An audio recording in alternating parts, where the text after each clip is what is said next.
Hi అందరికి welcome to my YouTube channel AI stories by Anjali. ఈ రోజు మనం ఈ వీడియోలో ఒక న్యూ టాపిక్ గురించి డిస్కస్ చేద్దాం. అదేమిటంటే summarisation with open AI API. So ఇప్పటి వరకు మనం మన ఛానల్లో different types of coding related generative AI series చూసాం కదా. సో ఇది కూడా ఒక న్యూ అప్లికేషన్ అన్నమాట. సో జనరల్ గా మనము చాట్ జీపీటీ వాడుతున్నప్పుడు క్వశ్చన్స్ అనేది మనం అడుగుతూ ఉంటాం, మనకు ఆన్సర్స్ అనేవి వస్తూ ఉంటాయి. సో అది డిఫరెంట్ టైప్స్ ఆఫ్ క్వశ్చన్స్ కి మనకి ఆన్సర్స్ అనేది ఇస్తుంది. ఫర్ ఎగ్జాంపుల్ మనం ఒక రెజ్యూమ్ తయారు చేయమని చెప్పి మన జేడీ ఇచ్చినప్పుడు చేస్తుంది. అలాగే మనం సింపుల్ క్వశ్చన్ అనేది మనకు ఆన్సర్ ఇస్తుంది. లేకపోతే నాకు ఒక 10 సెంటెన్సెస్ లో కావాలంటే 10 సెంటెన్సెస్ లో జనరేట్ చేస్తుంది. లేకపోతే మనం ఒక పెద్ద పేరా ఇచ్చి దాన్ని రెడ్యూస్ చేయి ఒక సింగిల్ పేరా కంటే చేస్తుంది. సో నథింగ్ బట్ అది ఏంటంటే సమ్మరైజేషన్ అనే టాస్క్ కూడా చేస్తుంది. సో జనరల్ గా ఈ సమ్మరైజేషన్ అనేది ఎలా జరుగుతుంది అంటే ఎలా ఇస్తుంది మనం మన మన అప్లికేషన్ లో, అంటే లైక్ మన చాట్ బాట్ కానీ లేకపోతే మనం ఏ రిలేటెడ్ ప్రోడక్ట్స్ ని చేస్తున్నప్పుడు మనకి ఇలాంటి అప్లికేషన్ యూస్ చేసుకోవాలంటే మన కోడ్ లో మనం ఎలా చేయొచ్చు, ఈ ఒక సింపుల్ థింగ్ అనేది మనం ఈ వీడియోలో చూద్దాం. అంతకన్నా ముందు ఎవరైనా మన ఛానల్ ని ఫస్ట్ టైం చూసినట్లయితే ప్లీజ్ లైక్ చేసి షేర్ చేసి సబ్స్క్రైబ్ చేసుకోవడం మర్చిపోకండి. అలాగే బెల్ ఐకాన్ ని కూడా ట్యాప్ చేయండి. అలా ట్యాప్ చేయడం వల్ల లేటెస్ట్ నోటిఫికేషన్స్ అనేవి మీ వద్దకు వస్తాయి.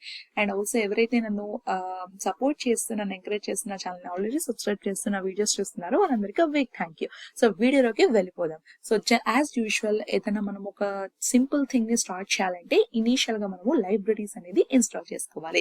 సో ఆ లైబ్రరీస్ అనేవి ఏంటో ఇప్పుడు చూద్దాం. సో మనము ఫస్ట్ థింగ్ ఒకటి గుర్తుపెట్టుకోవాల్సింది ఏంటంటే, నువ్వు పైథాన్ ఎన్విరాన్మెంట్ చేస్తుంటే పిప్ కమాండ్స్ వాడతాము. కోండా ఎన్విరాన్మెంట్ అంటే కోండా ప్రాంప్ట్ నుండి చేస్తే కోండా ఇన్స్టాల్ -c కోండా -forge అనే కమాండ్ అనేది వాడతాం అనమాట. సో ఇప్పుడు మనం జూపిటర్ నోట్బుక్ లోనే ఉన్నాము, ఇక్కడే ఇన్స్టాల్ చేస్తున్నాం కాబట్టి పిప్ కమాండ్స్ ని వాడతాం. అండ్ ఎప్పుడు కూడా ఒక గుడ్ ప్రాక్టీస్ ఏంటంటే పిప్ వర్జన్ అనేది అప్డేట్ చేసుకోవడం మర్చిపోకండి. ఎందుకంటే లేటెస్ట్ వర్జన్ ఉంటే మనకి మంచిగా ప్యాకేజెస్ అనేవి ఎర్రర్స్ లేకుండా ఇన్స్టాల్ అయిపోతుంది అనమాట. సో మనకు కావాల్సిన ప్యాకేజెస్ వచ్చేటప్పటికి ఫస్ట్ పిప్ ని అప్గ్రేడ్ చేసినాం, quite, tick token, open AI. So tick token అంటే ఏంటంటే జనరల్ గా మనము ఎప్పుడైనా సరే ఏపీఐ వాడుతున్నప్పుడు జనరల్ గా మనము టోకెన్స్ గురించి అంటే మన టెక్స్ట్ అంటే నథింగ్ బట్ టోకెన్స్ గా డివైడ్ అవుతుంది కదా. సో అండ్ ఆల్రెడీ కాన్సెప్ట్ మనం డిస్కస్ చేసాం. ఎవరైతే తెలీదో ప్లీజ్ ఫర్దర్ బ్యాక్ వెళ్ళేసేసి మన సిరీస్ లో మంచిగా స్టార్టింగ్ నుంచి వీడియోస్ చూసేయండి. అప్పుడు మీకు మంచిగా అర్థమవుతుంది కాన్సెప్ట్. అప్పుడు వచ్చేసి ఇక్కడ ఈ వీడియో అనేది కంటిన్యూ చేసేయండి. సో టిక్ టోకెన్ అనేది ఏంటంటే బేసిక్ గా నువ్వు ఏపీఐ కాల్స్ ని చేస్తున్నప్పుడు నీ టెక్స్ట్ అనేది టోకెన్స్ గా డివైడ్ అవుతుంది అనమాట. సో ఆ టోకెన్స్ అనేది నువ్వు ఏపీఐని కాల్ చేస్తున్నప్పుడు అది హిట్ అవుతుంది కదా. హిట్ అయ్యేటప్పుడు నీకు పర్ సెకండ్ ఇన్ని టోకెన్స్ మాత్రమే హిట్ అవ్వగలదు అని లిమిట్ అనేది ఉంటది అనమాట. సో ఆ లిమిట్ అనేది మన ఓపెన్ అయ్యే వాళ్ళు ఎప్పటికప్పుడు చేంజ్ చేస్తూ ఉంటారు. అంటే ఎప్పటికప్పుడు అంటే నేను అంటుంది రోజుకి ఏం చేంజ్ చేయరు. జనరల్ గా ఇప్పుడు మారుతున్న దాన్ని బట్టి మంచిగా ఫస్ట్ లో మనకి ఏపీఐ ఫ్రీగా ఇచ్చాడు ఫస్ట్ 6 months అట్లా 1 year తర్వాత మనకి కాస్ట్ పెట్టేశాడు. సో అట్లా అనమాట. సో నేను ఆ లిమిట్ గురించి నేను డిస్కస్ చేయను, ఎందుకంటే ఎవరైనా ఫ్యూచర్ లో మన వీడియోస్ బ్యాక్ వచ్చి విన్నా కూడాను అది ఎటు చేంజ్ అవుతుంది కాబట్టి నేను దాని గురించి చెప్పట్లేదు మీకు. నార్మల్ గా ఏంటంటే మనము హిట్ చేసేటప్పుడు నీకు టోకెన్ సైజ్ అనేది ఉంటది అనమాట. సో ఆ టోకెన్ సైజ్ నువ్వు చూసుకోవాలన్నమాట. సో అలా చూసుకోవటానికి నువ్వు టిక్ టోకెన్ అనే ఒక ప్యాకేజ్ ని యూజ్ చేసుకొని నీ టెక్స్ట్ ని ఆ టిక్ టోకెన్ కి ఇస్తే అది క్యాలిక్యులేట్ చేస్తుంది అనమాట, టోకెన్ సైజ్ అంటే టోకెన్ కౌంట్ ని. సో దాని ద్వారా నువ్వు చెక్ చేసుకోవచ్చు. అంటే యాక్చువల్ కాల్ చేసే ముందు ఏపీఐకి నువ్వు ఇలా టోకెన్ ని గనక నువ్వు చక్కగా చేసేసుకుంటే నీకు బాగుంటది. అప్పుడు నీకు లిమిట్ ని హిట్ అవ్వకుండా నువ్వు కాపాడుకోవచ్చు అనమాట.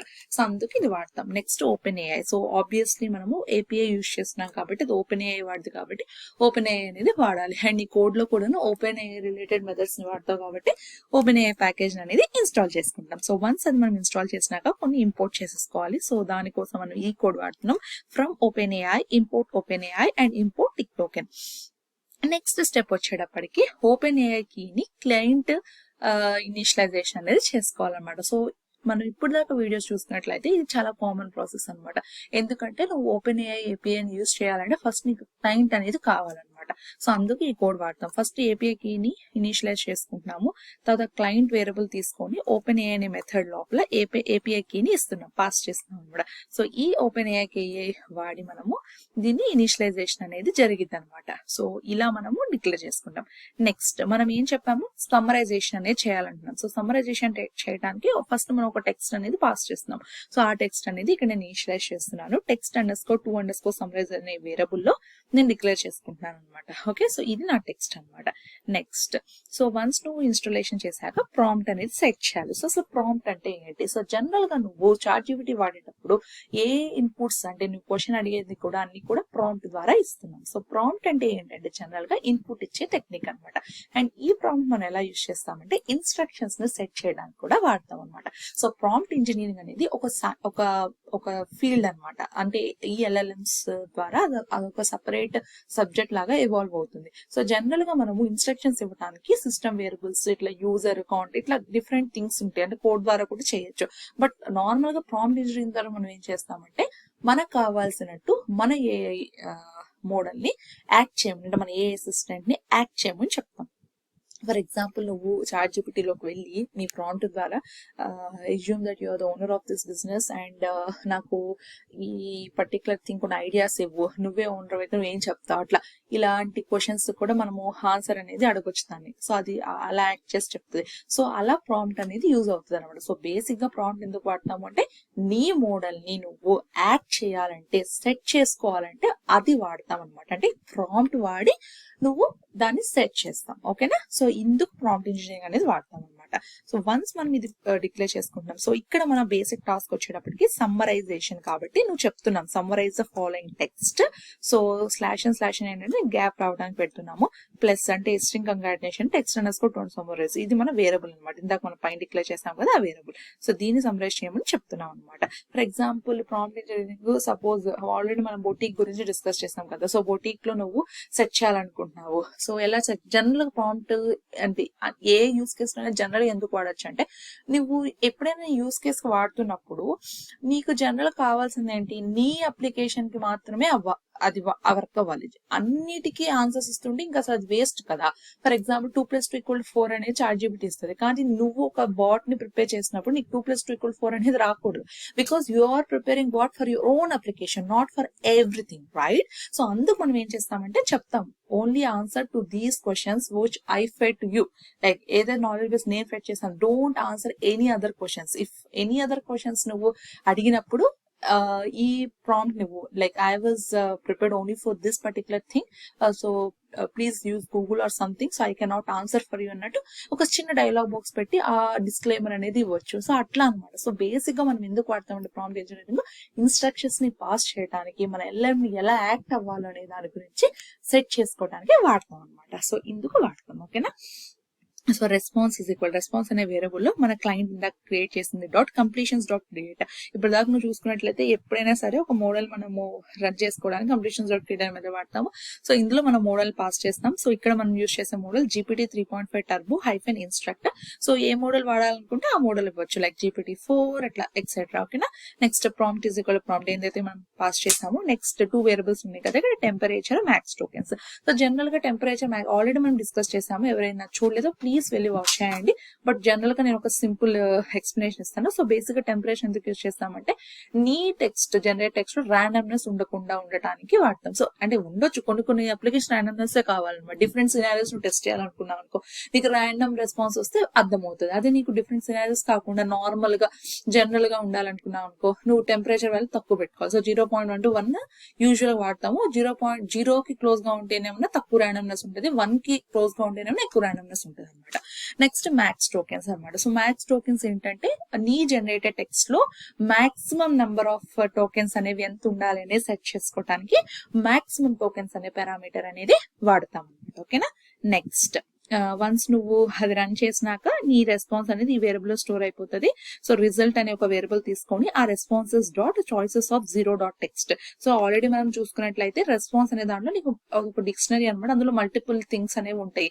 నీకు కావాల్సింది ఓన్లీ రెస్పాన్స్, అది కూడా టెక్స్ట్ పోర్షన్. సో చాయిసెస్ అనే దాంట్లో టెక్స్ట్ ఉంటుంది. So choices of 0.text. So 0 ఏంటంటే ఇండెక్సింగ్ అనమాట. సో 0th పొజిషన్ లో టెక్స్ట్ ఉంటుంది కాబట్టి 0.text అని రాస్తాం. ఇండెక్సింగ్ యూజ్ చేసి రిట్రీవ్ చేసుకుంటాం. So it's simple Python thing. ఓకేనా? సో నెక్స్ట్ రిజల్ట్ అనేది ప్రింట్ చేసాం. సో వన్స్ నువ్వు ప్రింట్ చేస్తే నీకు వచ్చింది కదా రెస్పాన్స్. సో ఇందాక నువ్వు ఏదైతే టెక్స్ట్ అనేది పాస్ చేసావో ఆ టెక్స్ట్ కి సమరైజేషన్ అనేది అప్లై అయ్యి నీకు ఇక్కడ వచ్చింది అనమాట. So tourist can be fine for entering the famous fountain in Rome with a fine of up to 500 euros. So the fountain is known for its legend that throwing a coin into its waters will ensure a return to the society. Each year, millions of euros are collected from the fountain and donated to a Catholic charity. So, ఇలా మనకి summarization అనేది వచ్చిందనమాట. Next, so len of text and next వచ్చేటప్పటికి నేను general గా నువ్వు tokens ని count చేయాలనుకున్నావు అనుకో, ఈ కోడ్ అనేది వాడొచ్చు. Len of text _2_ summarize dot split. So ఈ లెన్ అనే మెథడ్ ని యూస్ చేసుకోవచ్చు అనమాట. సో టెక్స్ట్ _2_ సమ్మరైజ్ అనేది నీ variable dot split. So split అనే మెథడ్ యూస్ చేసి నువ్వు ఎన్ని టోకెన్స్ ని కౌంట్ చేయాలనుకున్నావో, అంటే నీ టెక్స్ట్ లో ఎన్ని టోకెన్స్ ఉన్నాయాలనుకున్నావో అది నువ్వు కౌంట్ చేయొచ్చు. బట్ యాక్చువల్ గా నీ టెక్స్ట్ ని బట్టి టోకెన్స్ కాదనమాట. జనరల్ గా నువ్వు మోడల్ ని చేసేటప్పుడు నీకు ఇంటర్నల్ గా స్టాప్ వర్డ్స్ రిమూవ్ చేయటము, ఇలా డిఫరెంట్ థింగ్స్ అనేవి ఉంటాయి అనమాట. సో దాని ప్రకారం నువ్వు టిక్ టోకెన్ వాడి నువ్వు టోకెన్ కౌంట్ అనేది చేసుకోవచ్చు. ఓకేనా? సో అందుకు మనము టిక్ టోకెన్ వాడతామని చెప్తాం. సో అదే ఎలా చేసుకోవాలంటే encoding is equal to tick token అని ఇందాక నేను చెప్పిన package dot encoding for _ model. First నువ్వు ఏ మోడల్ వాడుతున్నావో చెప్పాలి. So GPT 3.5 turbo instruct. So ఇది నువ్వు అంటే ఇది నువ్వు వాడే మోడల్ కాబట్టి ఫస్ట్ పాస్ చేస్తాము. నెక్స్ట్ నేను ఆల్రెడీ ప్రీవియస్ వీడియోస్ లో డిస్కస్ చేశాను. డిఫరెంట్ టైప్స్ ఆఫ్ ఎన్కోడింగ్స్ ఉంటాయి. సో NLTK ప్యాకేజ్ వాడుతుంటే TF-ID వెక్టరైజేషన్, కౌంటర్-ID వెక్టరైజేషన్, ఇట్లా మల్టిపుల్ థింగ్స్ ఉంటాయని చెప్పాను. ఆల్రెడీ మనకి కొన్ని డిఫాల్ట్ థింగ్స్ కూడా ఉన్నాయి, like word embeddings and open AI వాడు కొన్ని థింగ్స్ అనేవి ఆల్రెడీ ఇంప్లిమెంట్ చేశారు. జస్ట్ మనం దాన్ని ఇంపోర్ట్ చేసుకొని యూజ్ చేసుకోవచ్చు, లైక్ టెక్స్ట్ ఎంబెడింగ్, ఎడా. సో అలా కొన్ని ఉన్నాయి అనమాట. సో ఇప్పుడు ప్రెసెంట్ మనం CLK 100K బేస్ అనేది వాడుతున్నాము. సో అట్లా డిఫరెంట్ థింగ్స్ నువ్వు బేస్ నీకు ఏది ఇంట్రెస్ట్ ఉంది, ఏది నీ అప్లికేషన్ కి యాప్ట్ అవుతుందో సో దాన్ని నువ్వు సెలెక్ట్ చేసుకుని పాస్ చేసుకోవచ్చు అనమాట. సో ఇది మనం ఇక్కడ చూస్తాం. So deaf num_token from string, ఇది వచ్చేటప్పటికి మన ఫంక్షన్ నేమ్, మన స్ట్రింగ్ ఏ టెక్స్ట్ కి నువ్వు చెక్ చేయాలనుకుంటున్నావు టోకెన్ కౌంట్ అండ్ ఎన్కోడింగ్ ఏ మోడల్ కి పాస్ చేసి అప్లై చేసి, అంటే నీ టెక్స్ట్ కి ఆ ఎన్కోడింగ్ మోడల్ అప్లై చేసి ఆ వచ్చిన దానికి ఎన్ని టోకెన్స్ అనేవి నువ్వు కౌంట్ చేస్తావు అనమాట. సో ఫస్ట్ ఎన్కోడింగ్ అనే వేరియబుల్ తీసుకున్నాం. Tick token dot get encoding of encoding name. First encoding name మనం ఏదైతే పాస్ చేస్తున్నామో దాన్ని అది అప్లై చేసిద్ది. నెక్స్ట్ నెంబర్ ఆఫ్ టోకెన్స్ కోసం num_tokens అని ఇచ్చి len of encoding dot encode of string అనేది వాడతాము. సో ఇదేంటంటే ఈ ఎన్కోడింగ్ యూజ్ చేసి నీ స్ట్రింగ్ ఫస్ట్ ఎన్కోడ్ చేసి దాని యొక్క లెంత్ నీకు ఇచ్చేది, అది నీ టోకెన్స్ అనమాట. అండ్ రిటర్న్ num_tokens, నీకు టోకెన్స్ అనేవి రిటర్న్ అవుతాయి అనమాట.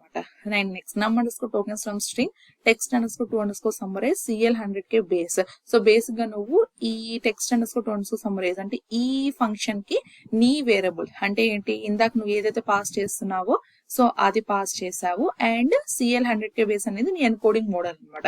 సో ఈ టెక్స్ట్ కి ఈ మోడల్ అప్లై చేసి ఎన్ని టోకెన్స్ అనేవి హిట్ అవుతాయి అనేది నువ్వు API కాల్ చేసేటప్పుడు ముందుగానే ఈ ఫంక్షన్ అనేది నీకు ఇస్తుంది అనమాట. సో బేసిక్ గా 249 అనేది ఉన్నాయి అనమాట. సో నేను ఆల్రెడీ చెప్పాను దీనికి మీకు డిఫరెన్స్ ఏంటంటే ఇది జస్ట్ నీ టెక్స్ట్ లో ఎన్ని టోకెన్స్ కౌంట్ చేస్తుంది, బట్ ఇదేంటి నీ ఎంబెడింగ్ అప్లై చేశాక చేస్తుంది. నీకు ఎంబెడింగ్ అప్లై చేశాకే కావాలి.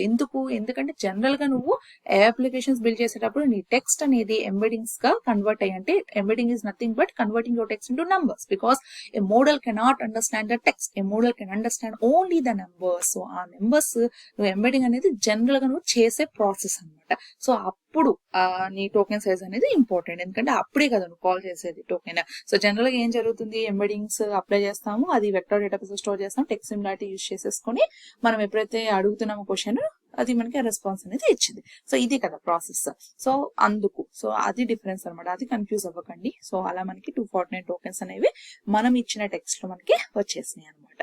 సో ఇలా నువ్వు టోకెన్ అనేది ముందుగానే, అంటే టోకెన్ సైజ్ అనేది ముందుగానే టిక్ టోకెన్ యూజ్ చేసుకొని తెలుసుకోవచ్చు అనమాట. అప్పుడు నువ్వు API కాల్ ని చేసేటప్పుడు హిట్ అవ్వకుండా ఉంటుంది మ్యాక్స్ టోకెన్ సైజ్. సో ఇది అనమాట మన వీడియో. అర్థమైంది అనుకుంటున్నాను. సో ఏదైనా డౌట్స్ ఉన్నా, మీకు ఎలాంటి వీడియోస్ కావాలన్నా కమెంట్ సెక్షన్ లో మటుకి తప్పకుండా కమెంట్ చేయండి. So thank you so much for watching the video. Thank you.